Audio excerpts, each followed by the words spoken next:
Assalamualaikum warahmatullahi wabarakatuh. Salam sejahtera, salam perpaduan, salam perjuangan, salam Melaka berwibawa pintar hijau bersih. Saudari-saudara gelai, vanakkam. Cermin khairimani hauma khaifalaikum ana bil hari syukran. Maradan huaran induran memandai cara tasyau. Tuan-tuan dan puan, saya Muhammad Anwar Fahmi Haridas bin Abdullah selaku Presiden Pertubuhan Masyarakat Sivil Melaka tampil lestari pada hari ini membincangkan isu berkaitan dengan kononnya kepimpinan Ketua Menteri Melaka Yang Amat Berhormat Datuk Seri Sulaiman Mat Ali berada di hujung tanduk. Itulah yang kita melihat dalam paparan media perdana maupun media sosial, Facebook dan apa saja medium yang ada. Baik, saudara, apa yang kita lihat sedang berlaku di Melaka ini bukan isu baru. Daripada ketika Yang Amat Berhormat Tuan Adli Zahari sebagai atau selaku Ketua Menteri Melaka yang sedia ada sebelum ini telah digulingkan ataupun beliau jatuh disebabkan dua adun keluar ataupun menarik diri menyokong kepimpinan kerajaan negeri, kemudiannya berlakulah beberapa adun seterusnya keluar mengambil pendekatan yang sama. Baik, itu adalah apa yang berlaku pada mantan Ketua Menteri sebelum Yang Amat Berhormat Sulaiman Mat Ali menjadi Ketua Menteri Melaka. Baik. Namun sekarang ini kita melihat Pakatan Harapan mengeluarkan kenyataan atau sumber-sumber yang tercatat dalam Malaysia kini. Laman portal Malaysia kini menyatakan bahawa Pakatan Harapan tidak terlibat. Baik Pakatan Harapan di peringkat persekutuan pusat ataupun Pakatan Harapan Kepimpinan Negeri tidak terlibat dalam percubaan untuk menggulingkan kerajaan yang sedia ada, kerajaan negeri yang sedia ada di bawah kepimpinan Yang Amat Berhormat Sulaiman Mat Ali. Baik, saudara, tetapi apa yang mereka highlightkan khususnya pihak berkaitan krisis politik di Melaka adalah berpunca daripada kepimpinan Barisan Nasional atau Perikatan Nasional itu ataupun kerajaan yang sedia ada sekarang ini di negeri Melaka. Di kalangan beberapa adun tidak berpuas hati dengan kepimpinan Ketua Menteri Melaka yang sedia ada. Baik, dan keadaan inilah yang menyebabkan Pakatan Harapan, adun-adun Pakatan Harapan ini dipanggil ke Petaling Jaya oleh Presiden Pakatan Harapan Datuk Seri Anwar Ibrahim. Itu juga yang kita lihat dalam laporan Malaysia kini dan beberapa sumber media yang lain. Persoalan saya sebagai Presiden Pertubuhan Masyarakat Sivil Melaka, baik, saya ada NGO dan saya anak negeri Melaka, lahir di Kerubung Melaka. Baik, saya berhak untuk memberi pandangan dan risau tentang apa yang berlaku di negeri Melaka, khususnya berkaitan dengan isu-isu kepimpinan kerajaan negeri, kestabilan kerajaan negeri, dan juga isu berkaitan dengan kebajikan rakyat, isu berkaitan dengan bagaimana untuk menangani COVID-19, berkaitan dengan isu-isu MKN, isu-isu rentasi daerah dan sebagainya. Jadi kalau kerajaan ini tidak stabil, tidak kiralah kerajaan yang memimpin Melaka ini sama ada kerajaan BN, PN dah tak ada, ataupun Pakatan Harapan. Jadi persoalannya bagi saya, kami rakyat Melaka, kami mahukan kerajaan negeri yang stabil, yang pertama. Yang kedua, ahli parlimen adun, kita di Melaka negeri disebut adun. Ahli Dewan Undangan Negeri mestilah tidak korup, bukan kleptokrat, bukan terpalit dengan rasuah, pernah disabitkan dengan rasuah, mereka yang tidak berintegriti, mereka yang membina legasi, mereka yang turun-temurun jadi adun bertahun-tahun. Seperti di Melaka ini tidak ada rakyat negeri Melaka yang boleh menyumbang kepada pembangunan negeri Melaka, khususnya dalam kepimpinan politik. Dan kita mahu pada masa hadapan, kita tidak mahu lagi adun-adun yang sedia ada ini. Mereka-mereka yang terlalu lama, 15 tahun, 20 tahun, 10 tahun. Jadi berilah ruang dan peluang kepada seperti mana Datuk Zaid Amidi, baru-baru ni Presiden Parti UMNO mengeluarkan kenyataan bahawa akan memberikan ruang dan peluang kepada NGO, kepada generasi muda, kepada golongan-golongan profesional, diambil kira dan mereka akan diberi ruang oleh UMNO, muka-muka baru untuk menjadi calon-calon peringkat DUN dan Parlimen di negeri Melaka. Tapi bagi saya itulah yang saya harapkan daripada Barisan Pakatan Harapan Negeri Melaka dan juga Barisan Nasional UMNO di Melaka, supaya berjiwa besar mengikut dan apa saja yang disampaikan oleh Datuk Zahid Hamidi. Walaupun sebenarnya UMNO peringkat pusat ini dilihat sebagai parti yang berhadapan dengan krisis isu rasuah, salah guna kuasa dan sebagainya, tetapi kita melihat bagaimana jiwa besar Datuk Zahid Hamidi. Tapi kita tunggulah apa keputusannya. Baik, kita berbalik kepada Melaka hari ini, tuan-tuan ya. Bagi saya melihat apa yang dimahukan oleh Kerajaan Barisan Nasional di negeri Melaka ini. Yang pertama bagi saya, ataupun apa yang UMNO negeri Melaka mahukan di Melaka. Sebab bagi saya yang pertama sekali, apabila Adli Zahari, saya seorang yang tidak bias pada BN atau Pakatan Harapan. Saya pegang pada integriti. Saya jujur dan ikhlas. Sepanjang pengamatan saya, Adli Zahari, walaupun Pakatan Harapan baru di Melaka, tetapi beliau telah berjaya membawa pelbagai kemajuan, pendapatan kerajaan negeri yang meningkat, ya, prasarana pembangunan yang mampan, rumah rakyat, pelbagai kebajikan rakyat diperjuangkan. Dan Adli Zahari ini sebenarnya, walaupun sebenarnya ada tekanan daripada parti-parti komponen dalam Pakatan Harapan, saya maklum perkara itu, saya tahu. Tapi Adli Zahari ini dia cuba berusaha sedaya upaya untuk memajukan negeri Melaka atau dipengaruhi oleh mana-mana proksi ataupun parti-parti komponen dalam pakatan. Tapi itulah antara beban ataupun antara kesukaran yang dihadapi oleh Yang Amat Berhormat Yang Amat Berhormat Tuan Adli Zahari ya. Beliau pun tidak mahu pingat di Melaka ya. Kerana itulah pemimpin yang berintegriti. Baik, Adli ni dan juga Pakatan Harapan di Melaka, saya melihat Ketua Menteri Melaka Adli Zahari pada ketika itu pendengar yang baik. Ya, kita beri cadangan, beri pandangan, proposal, paperwork apa, dia dengar dan mana yang baik dia ikut ya, dijalankan. Itu saya kagum dengan Adli Zahari. Tetapi Adli Zahari ini dia tidak mampu untuk menolak gangguan-gangguan daripada parti-parti komponen. Sebab di belakang kita tahu di Melaka ini PKR mempunyai dua EXCO ataupun disebut ADUN ya. ADUN 2 orang, daripada Amanah 2 orang. Yang kemudiannya tak silap saya 7 orang daripada DAP ya. Jadi ini kita memiliki hampir daripada 7, 2 dia menjadi 11. Baik, keadaan ini menyebabkan mungkin Ketua Menteri itu, sebab kalau kita nak melantik Ketua Menteri daripada DAP, dia sensitif ya tuan-tuan ya. Saya tidak mau bias, tetapi hakikat realiti landscape politik Malaysia ini, khususnya di bawah kepimpinan Ketuanan Melayu, dan kita melihat bagaimana raja-raja kita Melayu, Yang Dutan Agong Melayu, TYT Melayu. Jadi sangat sukarlah kalau DAP, dan saya tidak yakin dan percaya DAP mahu menjadi Ketua Menteri di negeri lain atau Menteri Besar. Saya tidak yakin, mereka pun faham ya. Saya tahu perkara itu. Mustahil kalau DAP tiba-tiba ya, seperti mana di Perak kita tahu, walaupun kerusi DAP tinggi, dan seperti yang berlaku di Melaka juga ya, 7 kerusi DAP ketika pakatan menjadi kerajaan negeri, mereka memberi laluan kepada amanah Ketua Menteri Melaka Adli Zahari untuk menerajui sebagai CM Melaka.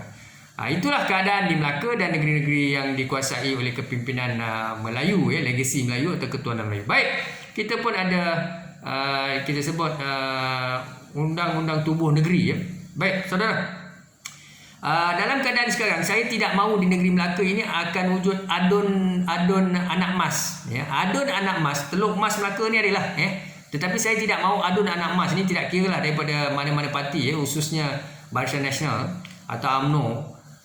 Pakatan ini saya tidak melihat mereka mampu lagi wujudkan suasana, kerana mereka tidak mempunyai majoriti di Melaka.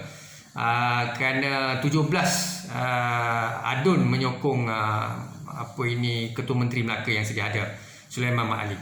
Tetapi mustahil kalau ada pihak yang menyatakan Pakatan Harapan akan wujud istilah adun anak emas. Apa maksud adun anak emas? Adun anak emas ni dia begini. Bagi saya dia ni memainkan tekanan memberi tekanan, percaturan mastermind di Melaka. Jadi bagi dia, dialah yang menyebabkan huru-haranya kerajaan negeri ya. Sebab tu saya tanya tadi daripada awal, apa yang Barisan Nasional, apa yang UMNO mahukan di negeri Melaka? Kalau memang tidak mahu memimpin, tidak mahu berkuasa, dan kenapa mengganggu Adli Zari? Sebab bagi saya Adli Zari seorang pemimpin yang baik. Saya sebut tadi, saya tidak mahu bias. Tuan-tuan saya faham sesetengah pemimpin rakyat individu dia taksub kepada parti politik, baik BN ataupun Pakatan, UMNO, DAP, PAS, PKR. Saya tidak begitu. Bagi saya tidak kira lah the government of the day, rakyat pilih Pakatan atau rakyat pilih BN. Itulah kalau kita jadi profesor, scholar, think tank, datuk, datin, tan sri, kita kena bercakap seperti orang yang berintegriti, bermaruah, berprinsip. Bukannya kita menyatakan bahawa kalau tak ada UMNO habis musnah Melaka, tak boleh. Kalau tak ada DAP habis musnah Melaka. Kalau tak ada PKR habis hancurlah Melaka. Tak boleh begitu ya. Jadi bagi kita sebenarnya kita pegang pada Federal Constitution dan juga Undang-Undang Tubuh Negeri dan apa yang berlaku dalam terjemahan pengundi pengundi terjemahkan dalam pilihan raya, mengundi mana-mana kerajaan, government of the day. Baik, itulah orang yang bermaruah, berprinsip, beragama, beretika tidak jadi lalang di depan lain, di belakang lain. Ini kita tidak mau. Jadi video saya, audio saya boleh didengari di mana-mana. Itu berarti saya bercakap benar. Saya tidak bias. Jadi kalau persoalan tanya pada saya, apa sebenarnya BN UMNO mahukan sekarang ni? Kalau mahu menggulingkan, sekadar menggulingkan Ketua Menteri Melaka yang sedia ada, Sulaiman Mat Ali, saya pun tak pernah duduk sebelah atau berjumpa, bersalam dengan Tuan Adli Zari ada, dengan YB Tan Sri Insinyur Idris Harun, pernah jadi CM Melaka. Saya pernah hadir dalam mesyuarat beliau pun pernah jumpa saya beberapa kali. Saya tidak ada hubungan rapat dengan Insinyur Idris Harun, yang Ahmad Datuk Seri, Insinyur Idris Harun, tak pernah ada hubungan rapat. Dengan Datuk Seri Ali Rustam, dulu kita sebut Datuk Seri, sekarang TYT, TYT Melaka. Baik, TYT Melaka kerap lah, tetapi yang Ahmad Muhammad Sulaiman Mat Ali ni saya tak pernah sekali pun berjumpa beliau, dan tak pernah lah berhadapan dengan beliau. Tapi apa yang saya ingin sebut di sini adalah, kalau kita jatuhkan Sulaiman Mat Ali ni, bagi saya apa kerajaan ni kita nak di Melaka ni sebenarnya? Dan dalam keadaan begini saya dipahamkan dalam Portal Malaysia kini Pakatan Harapan bersedia untuk menerima kerajaan. Saya tidak tahulah apa jenis kerajaan yang akan terbentuk, tapi saya keliru dengan keadaan situasi politik di negeri Melaka ini, dan saya melihat saya menyerulah kepada rakyat negeri Melaka, pengundi-pengundi negeri Melaka begini. Kita perlu rasional, kita jangan lihat kepada ideologi parti politik. Kita sudah sampai masanya rakyat negeri Melaka, Melayu, India, Cina, protegis asli. Selalu saya sebut Sabah Sarawak. Di Melaka tak ada Sabah Sarawak. Melayu, India, Cina, protegis asli. Baik, kita minta pengundi-pengundi belia yang 18 tahun segeralah mendaftar di SPRN, kerana dah ada perkeliling 18 tahun boleh mengundi. Jadi saya minta anak-anak ini, anak muda dan juga masyarakat, saya sebut tadi pengundi-pengundi, kita beri ruang dan peluang kepada muka baru. Tak kira siapa, tuan-tuan, siapa sajalah, scholars pencen, penjawat awam pencen, teenagers ataupun usahawan, carilah pemimpin-pemimpin muda di negeri Melaka. Muda ni bukan 18 tahun Muda ni berarti saya yakin anak-anak 18 tahun pun tidak mahu. Kalau ditawarkan jadi adun, mereka pun tak nak sebab mereka belum sedia. Tapi saya yakin mereka mahu mengundi, memilih pemimpin-pemimpin muda seperti Sadiq, umur level-level begitulah 30-an, sesuailah. Tapi bagi saya, selepas ini pilihan raya ke-15, saya merayu kepada rakyat negeri Melaka, tuan-tuan mesti berintegriti, beraccountability, bermaruah, berprinsip. Kita jangan melihat kepada parti politik. Kalau tanya saya sebagai seorang yang tidak bias pada BN atau PH, lihat kepada kualiti kepimpinan wakil rakyat, adun. Kalau adun itu pernah terpalit dengan skandal rasuah, pernah dia siasat, pernah terlibat, tolak. Saya merayu tolaklah. Yang kedua, kalau adun itu adalah orang-orang yang sebenarnya terlalu lama, yang umur pun dah 70, dah 80, masih lagi duduk dalam sistem. Tuan-tuan, dalam Quran Allah Ta'ala berfirman, sesungguhnya rezeki ini patut kita kongsi bersama. Bukan dia jadi adun sampai 20 tahun, 30 tahun, 40 tahun. Ya, selama ni rakyat tidak celik, rakyat tidak nampak. Tuan-tuan tahu gaji jemaah menteri ya, 60,000, 90,000, 80,000, mereka dapat pencen 100,000 ya. Yang tukar-tukar kerajaan jadi menteri ya, beberapa kali kata Syed Saddiq mungkin dapat 1 juta dan sebagainya ya. Dapat tanah di Putrajaya. Putrajaya cantik tuan-tuan ya. Tuan-tuan pergi duduklah situ, tuan-tuan tahu. Jadi itulah mereka dapat tanah, dapat allowance kenderaan, allowance baju sejuk, allowance pinggan mangkuk, macam-macam. Jadi persoalan saya, bila rakyat seperti kita NGOs, frontliner, businessmen, adolescents, teenagers, anak-anak tuan-tuan ya, yang graduan-graduan universiti mau jadi ahli parlimen, mau jadi adun. Sebab mereka ni yang duduk di mana-mana negeri pun ya, mereka yang bina legasi sudah beberapa tahun, berpuluh tahun telah mengumpul lah apa sahaja keistimewaan dan kekayaan. Jadi tolonglah beri ruang dan peluang, jangan tamak ya, jangan tamak sangat dalam politik ini.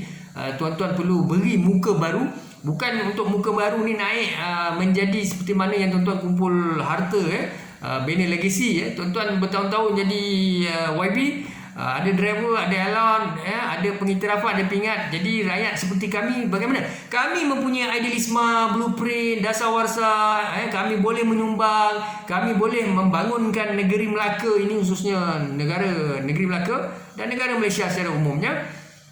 Berilah ruang dan peluang Jadi bukan saya nak merayu, nak mengambil kesempatan, tetapi apa yang saya nak sebut bukan untuk saya, malahan untuk semua rakyat negeri Melaka, anak-anak golongan-golongan graduan entrepreneur, businessman, profesor pencen, sarjana pencen, penjawat awam pencen, siapa saja. Saudara, ini negara demokrasi berparlimen. Malaysia bukan mengamalkan authoritarian rejim komunis militeri. Jangan ugut, jangan cuba menjumutkan atau memulaukan, cuba gunakan tangan gaib dan sebagainya. Saya tahu perkara itu. Dan ugutan, ancaman, sindiran ini memang terlalu kerap dilakukan oleh mereka-mereka yang rasa mereka kebal. Dan kita tahu siapa mereka, tapi janganlah buat pendekatan begitu, kerana dia akan makan diri ya tuan-tuan ya. Rakyat akan menyampah, rakyat akan menolak tuan-tuan. Perkara itu akan viral, akhirnya tuan-tuan tidak akan mendapat manfaat.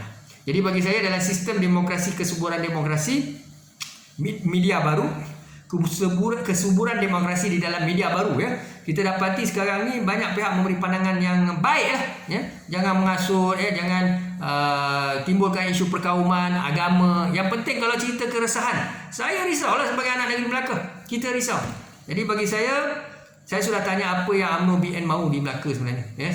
Kalau tak mahu berkuasa, tidak mahu berkuasa, janganlah ganggu Adli Zari.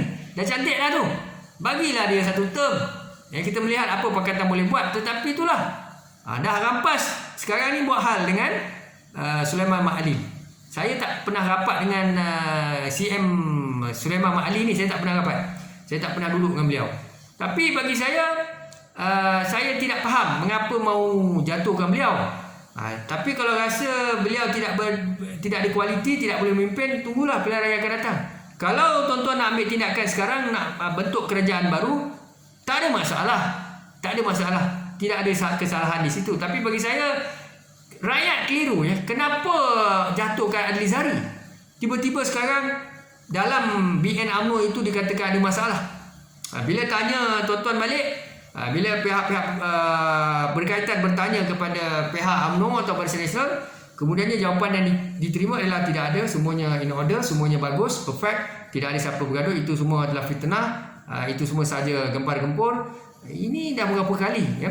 Jadi saya pun dipahamkan TYT Tone ya, di kuarantin. Saya lihat di Malaysia kini begitu jugalah, tidak tahu apa situasinya di bawah kerajaan negeri. Dan ada beberapa pemimpin kerajaan negeri pun dipahamkan. Saya tidak tahu setakat mana kebenarannya. Saya melihat daripada YouTube. Di kuarantin juga. Saya doakan yang terbaik ya, terbaik untuk negeri Melaka. Dan kita mahukan negeri kita, tanah air kita lahir di sini, kita bertanggungjawab terhadap negeri kita. Jadi kita mahu segala-galanya stabil. Dan saya merayu kepada rakyat Melaka, tolonglah fikir jauh ya. Bila pilihan raya nanti, beri ruang dan peluang kepada calon berkualiti daripada calon bebas. Berani mengundi calon bebas. Kerana calon bebas ni dia tak boleh masuk PH, dia tak boleh masuk BN. Dia mau masuk, dia nak jadi calon PH pun tak bagi, dia nak masuk BN pun tak bagi. Jadi dia nak ke mana? Maka dia buatlah parti bebas. Dia bertanding. Jadi rakyat negeri Melaka perlu melihat integriti, kualiti, karisma. Kalau dia calon bebas, berintegriti, berilmu, bagi dia, beri peluang. Kalau daripada pakatan mereka berilmu, berkualiti, berintegriti, lantiklah. Ambil calon pakatan. Kalau daripada Barisan Nasional UMNO, berkualiti, berilmu, ambillah mereka. Jadi saya bercakap secara adil, telus. Tuan-tuan, with that, syukran dan terima kasih. Assalamualaikum warahmatullahi wabarakatuh.